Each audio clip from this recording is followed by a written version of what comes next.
Alrighty, hello everyone. Welcome back to the After Hours podcast. Today we are here with Mouton Cocktail Bar. Did I pronounce that correctly? No, it's Mouton. Mouton. I knew it. Joey told me. Okay. Yeah, I was like, that's what I thought it was. We are here today with Jillian Smith. Jillian, how are you doing today? I'm really good. Thanks for asking. Awesome.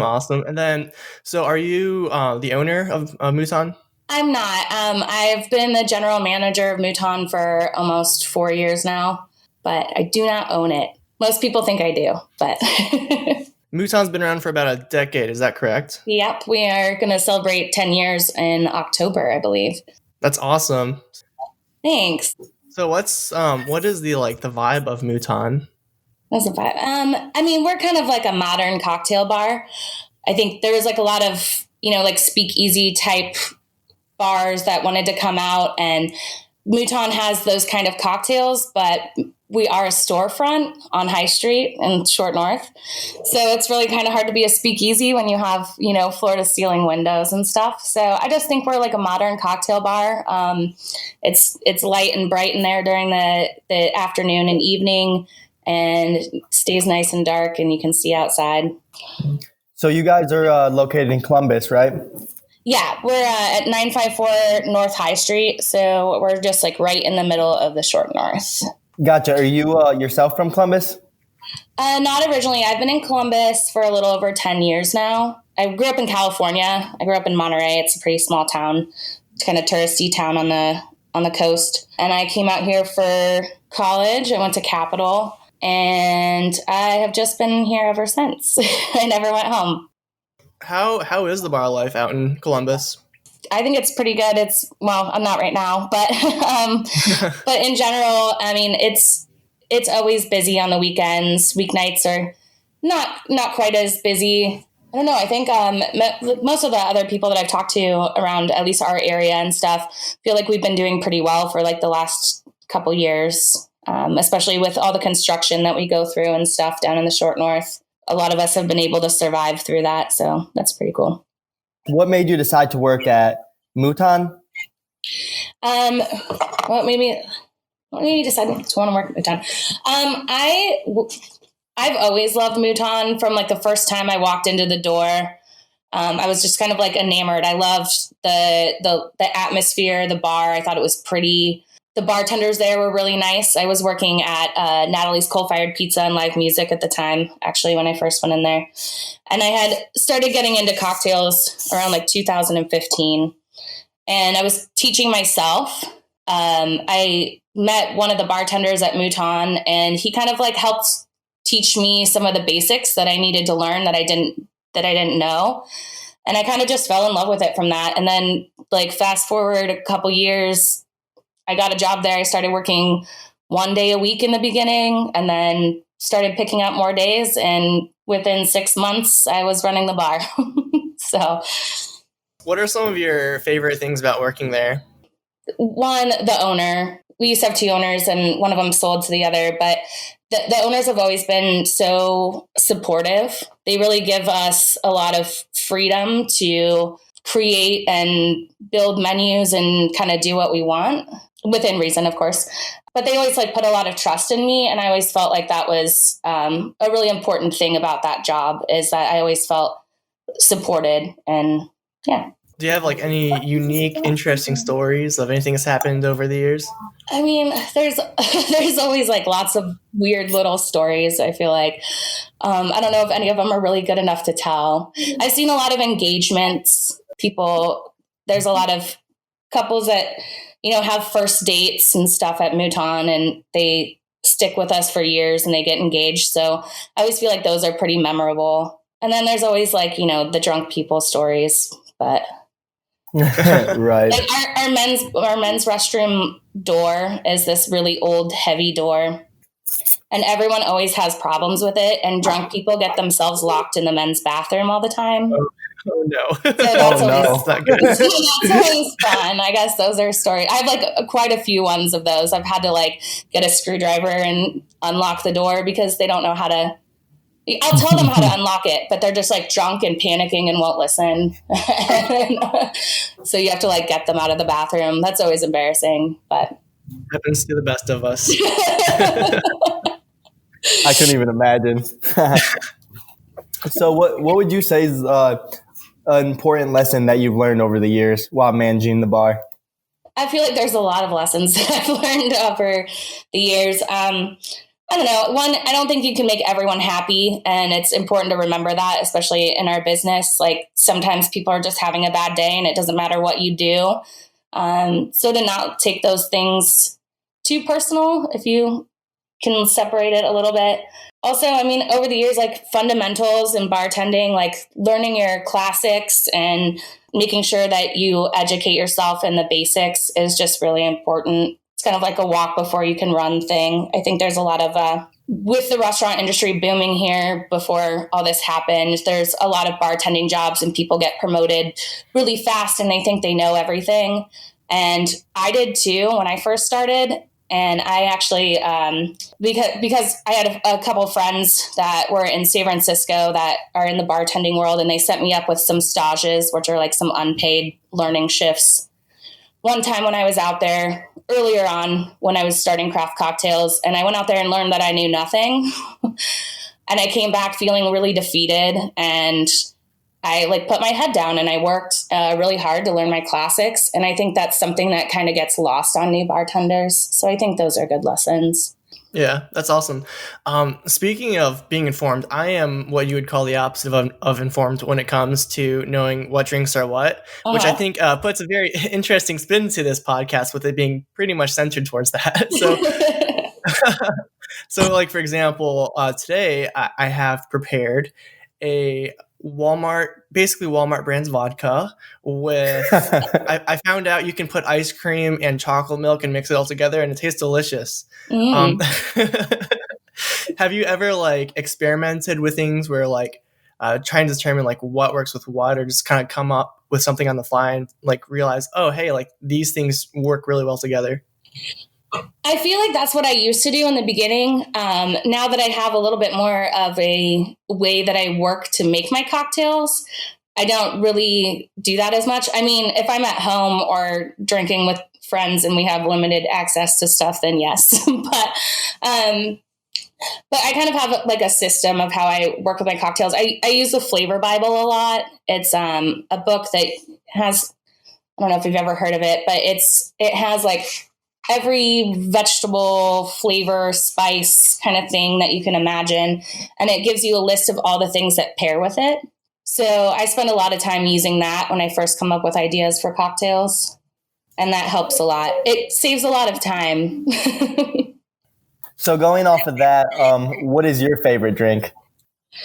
What is my favorite drink? You know, I don't really drink cocktails when I go out. If I'm going to like a new city and a new bar or going to check out a place for for the first time, I'll, grab a drink cocktail. But I drink tequila on the rocks a lot, Fernet and different Amaros and stuff like that. I'm pretty simple when it comes to my drinking because I spend so much time making cocktails for other people. Sometimes I just want something simple. Is there an easy way to figure out what goes well with what? So, for example, with vodka, I just kind of mix stuff around. If you ever heard of Good Mythical Morning, it's a YouTube series where they like try out, see if things mix together, but sometimes it's really bad and it ends up being terrible. So like that's kind of my methodology is I'll find some random things in the kitchen and throw it together and I'll either find out it tastes good or it tastes bad. So like with vodka, like usually you can put fruit drinks or apparently ice cream and chocolate milk. Is there like any kind of easy way of thinking about like mixing certain things together that usually go well, or is it kind of all over the place? Well, lucky for you, vodka goes with everything because it doesn't have much taste to it. So that's a really good way to start playing with stuff. I don't know the answer to that. Like, yes and no. I think it's something that you kind of learn over time. Most cocktail recipes that you find, like when people are like making their own craft cocktails, usually like bartenders, we kind of base them off of a classic recipe of some sort, like some kind of certain build that we kind of usually use as far as like balancing sweetness and tartness and stuff like that. But then there's so much stuff out there. And anymore, people have done pretty much everything. So nothing is completely new anymore. But it's always fun to try to put together something fun and different that maybe Columbus hasn't seen, but other cities have. So Cool. So I'm actually looking at your website right now, and there is this just awesome picture of food, and there's all sorts of stuff. Some of it I'm not really sure what it is, but it looks delicious. Could you go into? I apologize for my ignorance and not being very intelligent when it comes to food, but could you like kind of go over like some of the foods that you serve? So we actually only do cheese and charcuterie at Mouton. We have like a few different kind of boards, either just cheese or cheese and charcuterie or some little snacks, but they're really just kind of small bites. We don't have a kitchen at Mouton. Most people think we do, but actually we have a food station up front and the bartenders actually put together those boards. So it's more of just like a, before dinner kind of appetizer kind of thing. Or sometimes people will come in on the weeknights and kind of make it a date night and do a cheese and charcuterie board and cocktails and stuff like that. But no full kitchen, so no hot food. So we're very limited on space. Well, kind of what you see is what you get at Mouton. We don't really have a back area at all. So how have you been going through the coronavirus? Pretty good. Our staff does virtual happy hours almost every week. We've missed like 1 week here and there. We kind of run out of stuff to talk about because all of us are just at home. But all the staff has been keeping in touch and making sure that we're still feeling like a team. And the Bartenders Guild, the United States Bartenders Guild, has a relief fund it's like a charity fund, and they had almost 300,000 applications, and there's like 500 people that have volunteered to go through those applications. So I've been spending a lot of time trying to help them do that and vetting applications. Everyone tells me I need a better hobby than that, but I don't have one. So I'm just used to working. So one of the theories I have is once when this all kind of ends up, like once when bars reopen, it's going to be amazing. I know. Long story short, I don't know. Me personally, I'm going to go to a bar at the first weekend that approaches. When it comes to like holidays, you guys do anything special, or is there ever like any period of time where you guys are really busy or anything kind of like that? Not necessarily. December is always actually usually a pretty busy month for us. I mean, we do, some decorations and stuff, but people seem to be like out and shopping. So December is always actually one of our biggest months. No patios are open, so we're not competing for people to come inside. And yeah, but other than that, we usually open for the Doodah Parade. I doubt that will be happening this year. But we usually open during the Doodah Parade because it kind of goes right by our door. But other than that, because we rely so much on foot traffic, holidays, if everything else is closed down there, then we're not that busy. So we tend to close up on those days and give our staff a little bit of extra time off with our families, because we do run on a small staff and none of us get a ton of time off. So do you guys have any like special events that your bar in specific runs or anything like that? No, not really. Every day's a special day. Yeah. So with, the new wave being digital marketing, how has digital marketing affected your business and your bar? I mean, we do the best we can. I actually run our social media, and I'm not a social media, it's not my profession. But it's really nice to be able to reach people, also keep in touch with people. We have quite a few people that come in for OSU football games from out of town, and they always make Mouton one of their stops. And so it's nice, they always like our posts and leave comments, and it's nice to be able to keep in touch with them that way. I always just try to work on, getting more and more visibility on there. Sometimes it's hard. You said you're from California, right? Yeah. Mm-hmm. So is there a lot of differences in the bar scene from California and Ohio, or are they pretty similar? I feel my hometown's pretty small, so I actually feel that Columbus is and Cleveland and everything in particular are probably ahead of where my hometown is. I mean, obviously San Francisco is a whole different ballgame, but I think Columbus is, we're always like 5 years behind the trends a little bit here, or we happen to be, of really big cities. But I think that we're growing at a fast rate and that we're doing a really good job of starting to get like national recognition for things, and becoming, more of a foodie and drink culture city. So I think that's nice to see. I don't really know about too many differences. I don't spend a lot of, I'm here most of the time, so I don't really spend a lot of time at home. Yeah. I was going to say, how many hours would you say a week you spend at the bar? Probably at least 50, maybe sometimes more, maybe a little bit less depending on what's going on. But I'm kind of always on call, so. Even when you're not there, you're kind of there. Yeah, exactly. Yeah. I always have to be ready to answer text messages or, talk to sales reps and make appointments for that stuff. So it kind of varies, but I feel like I'm working most of the time. So. Is there like a lot of things that happen like at Mouton where maybe you're working on something, but people don't recognize like certain like works or things that happen to kind of get everything the way that it's set up? Yeah, I mean, we, as most cocktail bars do, we juice fresh all the time. Our setup and just even keeping inventory, because we are such a small bar, we can't keep a lot of things on hand that are going to go bad, and stuff like that. So there's a lot of like pre-planning, and sometimes, we run out of things because that kind of stuff happens. But yeah, there's a lot of work that goes into it behind the scenes. As far as scheduling goes, and knowing how many bartenders you need on a given night, or knowing how much like alcohol you need, is there any way you guys keep track of that? I mean, after so many years of working there, we just kind of know. We have, as business goes up and down, we've added more people or extended shifts. But our business is pretty consistent, so it's not too hard. I mean, during football season and stuff on Saturdays, if it's a night game, we're not going to see a lot of people. We don't have TVs. I wouldn't say there's like a real science to it, but at Mouton, we all work the same shifts every week.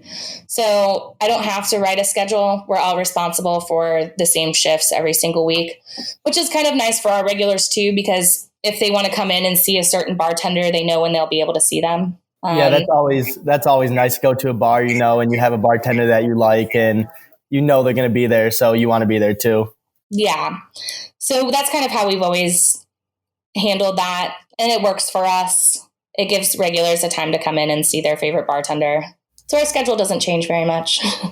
Gotcha. Nice. Dan, do you want to start moving to some of the more fun questions, or do you have any more like business related questions? I got one more business related question. All right. So for anyone who wants to become like a bar owner, what advice would you give someone that would wants to be in the bar restaurant industry? Bar owner, GM, anything along, the lines. I would say make sure you work from the bottom up. I mean, when I first started in the restaurant industry, I was in high school and I was bussing tables and I hated that job. But I think it's really important to work your way from the bottom up, and kind of learn all the aspects of the business. A lot of people think owning a bar is fun.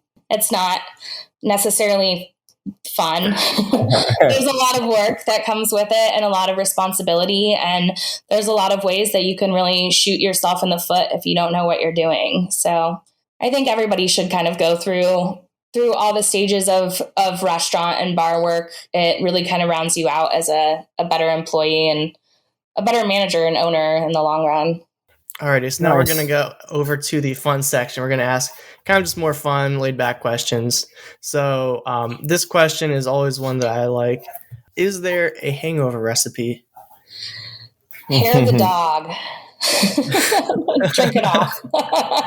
I think that's the first time we've heard that one. I mean, that does work though. I mean, that's the best one. I mean, there's always like bitters and soda and lots of water.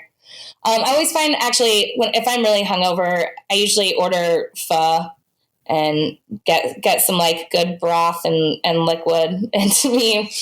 But I don't know that there's no hangover cure. Speaking of that, if you so do you like Bloody Marys then? I do. I don't really drink them a lot. Because usually when you drink them, you go out to brunch, and I always find that like I get full on my Bloody Mary, and then brunch it makes me like lazy. But I do like them. Yes.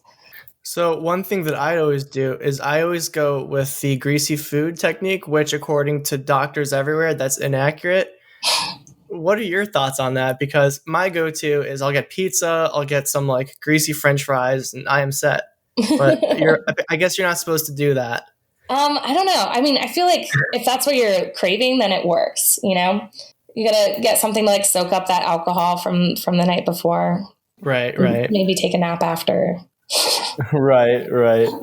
So, what is your dream car, if you have one? That is. I don't really think I have a dream car. I actually have a friend who just got a Tesla, and I drove it a couple times, and it was really cool to drive. So I think driving wise, that because it was really fun to drive. But I don't know. I don't really have a dream car.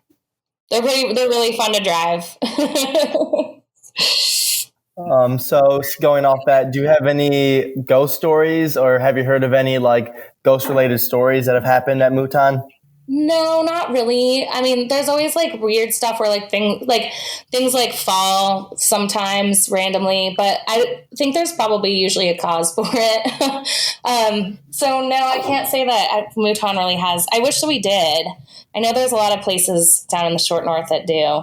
It's like 50-50 with bars some of them are like, oh yeah, this place is loaded with ghosts, and then some's like, no, not really, Yeah, so. I don't really think that we have any. Our basement is kind of creepy for some people, but I mean, I'm just used to it now, so it doesn't bug me. But yeah, I don't really think ghost-wise, I don't really think we've had any ghost stories or ghost-free. What about aliens? No, I'm just kidding. Where is one place that you would like to go in the near future? Back to work. Yeah.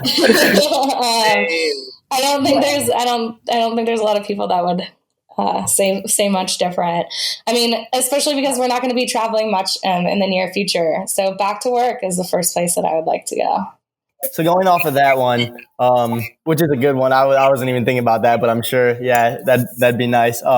What is one place you have gone in the past that you would recommend to others? I was going to say, it doesn't have to be, anywhere super far away. It can be somewhere, a few miles down the road, if that's, a place that you would like to recommend, because we have listeners, from all over the Midwest. So, I don't know.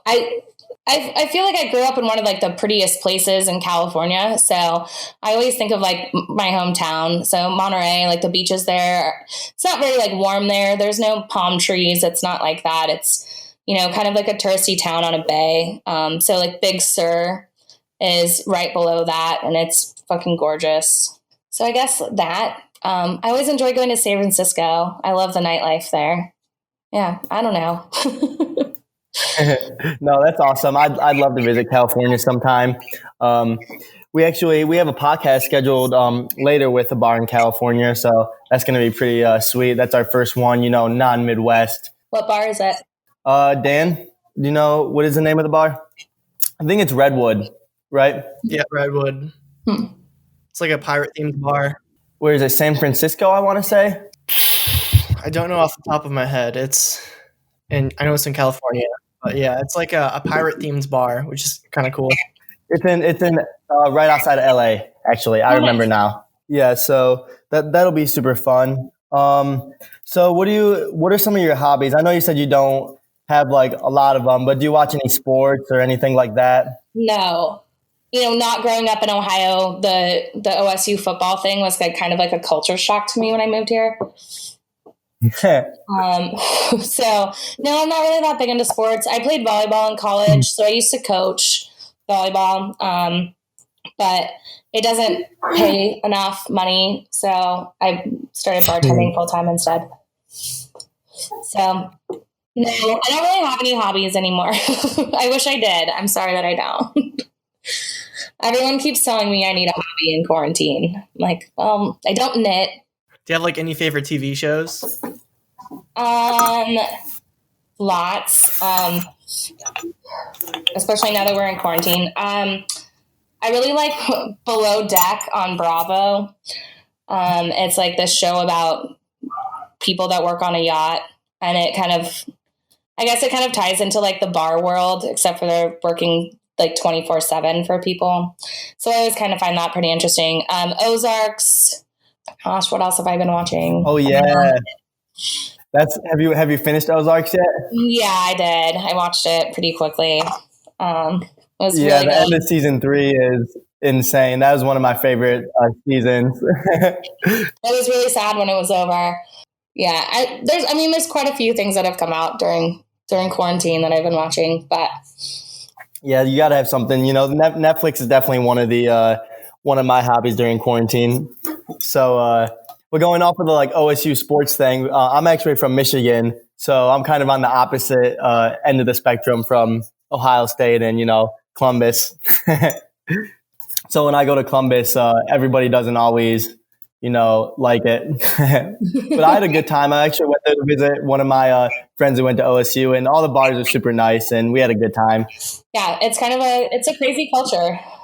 Alrighty. So once when the After Hours cast goes out to California, what are some of like the go-to stops that we have to go to? Well, you definitely have to, if you like tiki, you definitely have to check out Smuggler's Cove in San Francisco. It's like just absolutely amazing. I don't know. There's so much stuff out there. Paper Plane in San Jose, Rye in San Francisco. That was the one of the bars that I staged at when I first went out there. And I actually went there. I was doing a Fernet competition, and they took us out to San Francisco, and they hosted one of their parties at that bar. And it was like just so nice to be able to go back, and like most of the people that I had met when I was there were still working there, and it's been like 4 years. So that was really cool. I love that bar. They make great cocktails and they're great people. I don't know. You can go anywhere.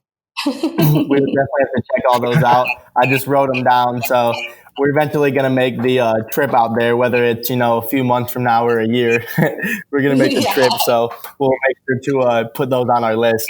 I have one more question. What's the most thrill-seeking thing you've ever done? There's this like waterfall in Big Sur, which is like 45 minutes south of my hometown. And it's a private beach. Well, it's not a private beach. It's actually a closed off beach. And one of my friends and I like slid down this entire hill and probably almost killed ourselves to get down to this waterfall. That was pretty cool. Everyone thought that we were going to die. All the tourists that were walking by. But it was really scary, but it was really fun. I don't know. Competitions are always thrill seeking for me, especially some of like the bigger ones where you get to like get on stage. I'm actually pretty shy when it comes to that stuff. So I'm always pretty proud of myself when I can get up there and do something and not make a butt head of myself. Like what type of competitions have you done in the past? Well, my favorite one was I did one for Espolón Tequila, and it was actually a team competition. I teamed up with a bartender named PJ. He's from the Light of Seven Matchsticks up in Worthington. You had to like dress up in costumes, and it was like a tag team competition. And we actually won regionals, and they took us to Mexico for Day of the Dead. And we went and saw the distillery with bartenders from all around the country. And then we went to New York and did it all over again on stage. And it was just so fun. It was the most fun competition that I've ever done. I think we're probably going to apply it again this year if they still have it going on. So, heck yeah! Where in Mexico did you go? We went to Guadalajara, and then we went to Mexico City. So Guadalajara was where the distillery was. So we stayed there for 2 nights. 2 nights, and then we went over to Mexico City for 3 nights after that. And they just took us. I mean, they took us all over the place. They took us to like the Mayan pyramids, and we got to climb those, and they just wined and dined us and took us, and we did all kinds of just fun stuff. We got to see the whole Day of the Dead celebration. It was really cool. We actually had a Zoom chat with that whole group a couple weeks ago. It's been a year since we've done it. So it was good to see all their faces. We all still keep in touch. That's good. So who do you do the competition with? Like people you work with, or is it like just people you know, or how does that go? Sometimes it depends. So like that one, PJ, you don't have to work at the same place as the other person. There are competitions that are just single person competitions, and then there's other ones that that are still two people, but you have to work at the same establishment. So it kind of just depends. The Fernet competition, it was a bar back and bartender competition. So I did it with somebody from Mouton.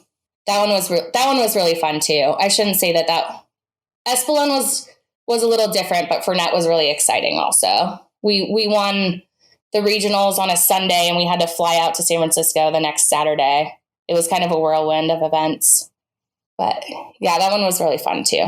There's actually a video of us on our Instagram doing that competition, the regional part, where I'm the hands and my bar back is the voice. It's pretty funny.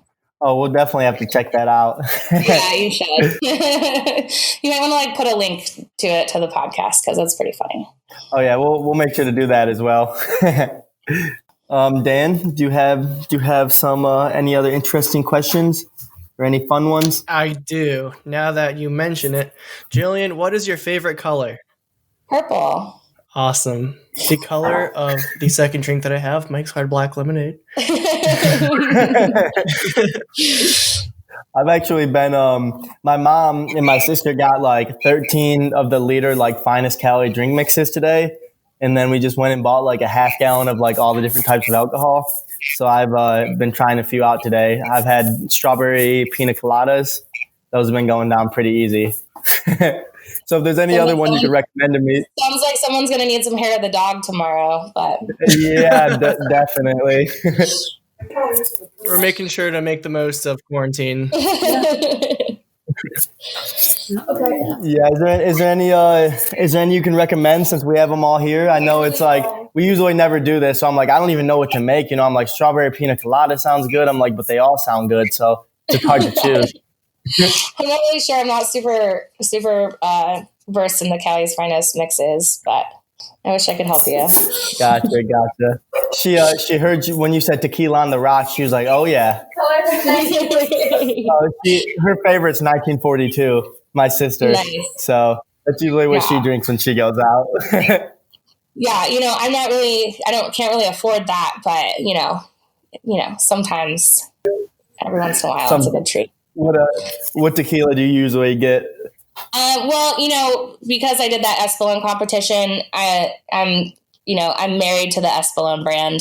That's why they do those things. They make us fall in love with the brand, and then that's what we drink and what we sell. So, but it's really good, and it's at a really good price point. And I just loved the distillery, and the master distiller was like the cutest little man that I've ever seen in my life.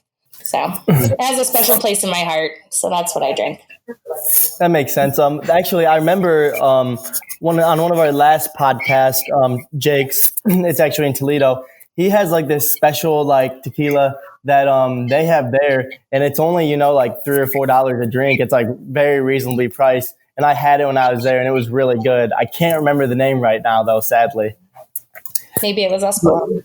It might have been, to be honest, because I know it was reasonably priced and really good, and I was like, oh, dang. This could be dangerous. Yeah, that's why I like it. It's like the best tasting. I think it's the best tasting tequila for the price point that it's at. Any other questions you have, Dan? I have one other question that I just kind of randomly thought of. So I'm currently living in Toledo, but I'm from Cleveland area, so I'm usually not too frequently in Columbus. The one place I have been to down in Columbus was, have you ever heard of Brother Jake's Metairie? Yeah. They're not too far from us, actually. Okay. So yeah, that's the one place I've been to in Columbus. Yeah, that's a cool little spot. Yeah. The one drink I had was, and I got this because I didn't think you'd be good, but I was curious, but it was a jalapeno flavored beer. What is your opinion on jalapeno flavored beers? Because I thought it was delicious. Are you sure it wasn't their mead? No, that was the other thing was I went to their meadery and I didn't get mead. I got beer. Because they used to have like a what it was called. I don't know if they still make it, but it was called Hot Shot, and it was a spicy mead that they made that was like really good, but it was really spicy. Maybe it was that. Do you have anything kind of similar to that where it's like almost like a spicy, like almost peppery kind of beverages at your place? Yeah, we have a couple. We have a watermelon habanero and bourbon cocktail on our menu that has a little kick to it. It's been on our menu for, gosh, I want to say like at least 2 years now. We always think about taking it off, but it's so popular, and we would never make this watermelon habanero syrup if we didn't have it on our menu. And so instead of breaking people's hearts, we've just kind of kept it on. And then we also have a like a spicy, we call it the agave penicillin. So a penicillin cocktail is usually made with scotch, and this is made with tequila and mezcal. So it's a little bit smoky, and it has a fresh ginger syrup in it. So the ginger gives it a lot of heat. It has a little bit of ancho chili liqueur in it too. So that one's really good. It's been very popular. Okay. You'll have to make sure to keep it on the list for once when we come in, because I have a new love for hot beverages like that. Like I never would have guessed that would have been something I enjoyed, but oh my gosh. Cool. Joey, you got anything else or? No, I don't. I was going to say, just where can we find you on socials? On